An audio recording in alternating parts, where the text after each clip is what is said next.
কুয়ার ধারে কবি রবীন্দ্রনাথ ঠাকুর পাঠ অঞ্জলা মাহাতো। তোমার কাছে চাইনি কিছু, জানাইনি মোর নাম।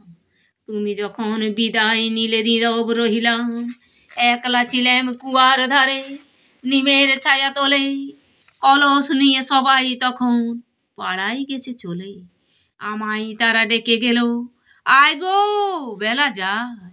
কোন আলসে রইনু বসে কিসের ভাবনায়। পদধ্বনি শুনি নাই কো, কখন তুমি এলে। কইলে কথা ক্লান্ত কণ্ঠে, করুণ চক্ষু মেলে। তৃষা কাতর প্রান্ত আমি শুনে চমকে উঠে। জলের ধারা দিলাম ঢেলে, তোমায় কর ফুটে। মরমরিয়া কাপে পাতা, কোকিল কথা ডাকে। বাবলা ফুলের গন্ধ উঠে পল্লী পথের বাঁকে। যখন তুমি শুধালেলাম, পেলাম বড় লাজ। তোমার মনে থাকার মতো করেছি কোনো কাজ। তোমায় দিতে পেরেছিলাম একটু তৃষার জল, এই কথাটি আমায় মনে রহিল সম্বল।